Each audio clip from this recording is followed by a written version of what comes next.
Welcome back mga kaagap. Ito na naman po ang inyong lingkod, si Mr. Destiny at magbibigay po tayo ng pinakamainit na update po ngayon sa social media. So hindi po pala sa Hong Kong mga kaagap, itong latest post na nakikita po ninyo.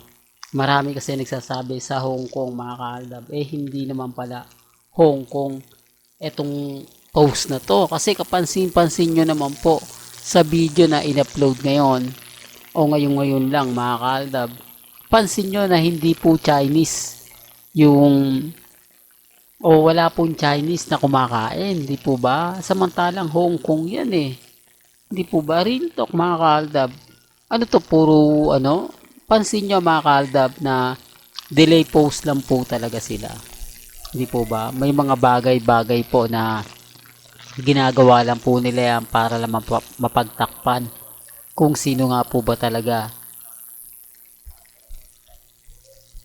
ang totoong kasama ni Maine Polkerson.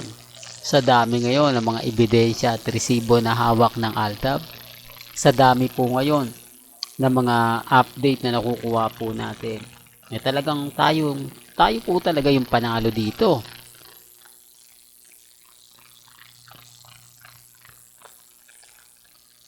Kasi kung titignan nyo mga kaaldab, simula't simula po, halatang iba na.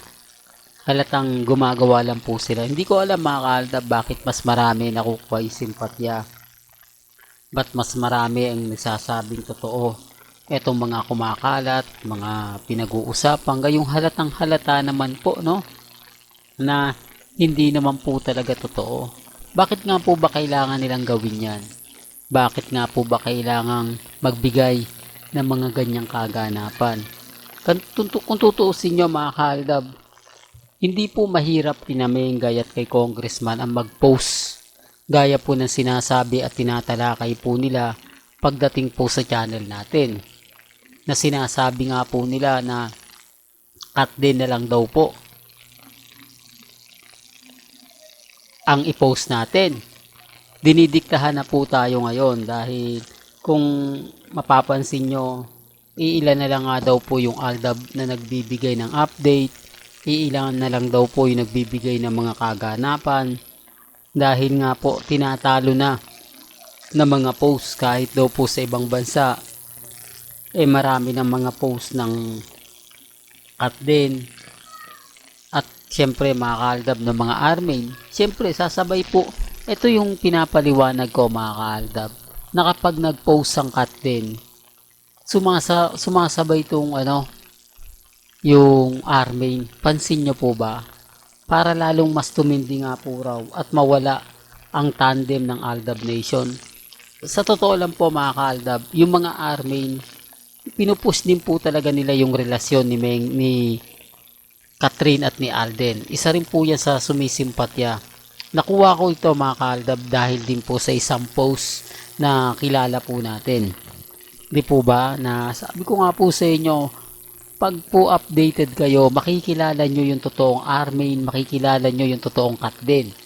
Etong mga cut din mga kaaldab, ito po yung mga staff at crew ng Hello Love Again Part 2. Ito po yung mga nagpapakalat ng mga impormasyon na gumagawa po minsan ng mga dummy account para lalong pag-usapan, lalong maging trending ang mga post din ng mga cut din.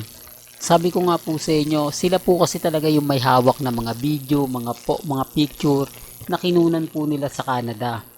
Tapos ang gagawin po nila mga kaaldab, hindi nila yan ipopost agad-agad. I-delay nila yan hanggang sumapit nga po ang araw ng November 13. Dahil nga po doon ang showing ng pelikula ng Hello Love Again na may basbas naman po raw ito kina Catherine at kay Alden Richards para nga po daw mag-hype ang pelikula para daw po lalong pag-usapan na sila nga po yung may relasyon.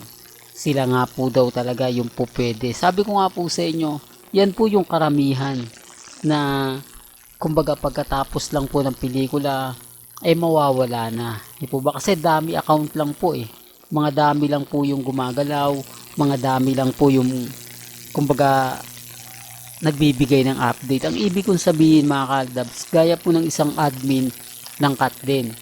Nakukuha niya yung mga impormasyon na mga photos, mga video sa isang dummy account na ipinabato lang po sa kanya o pinapasa po sa kanya para siya lang po yung magpo-post.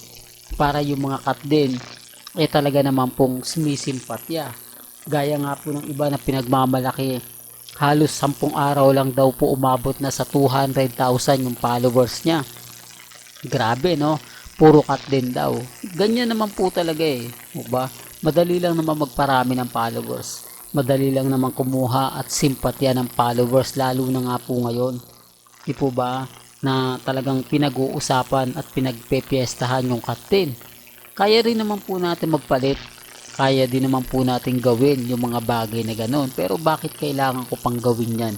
Kung etong mga subscriber natin sapat na para kumbaga mabuo ang channel ni Mr. Destiny. Para lang masabi sa kanila na sila po yung nag-hype, tayo yung hindi. Parang nakikipaglaban po tayo sa mga dami. Ganyan po sila katindi. Sabi ko nga po sa inyo, lahat po ng mga kuha galing po yan sa Canada. Real talk mga kaldab, wala pong update na naandito magkasama si Catherine at si Alden. Totoo naman po kahit po sa gym, wala po si Alden Richards. Yung mga post po nila, nag-gym si Catherine na kasama raw si Alden, wag po kayo maniniwala. Madali lang naman sabihin magkasama sila di po ba? Pero ba't ganun?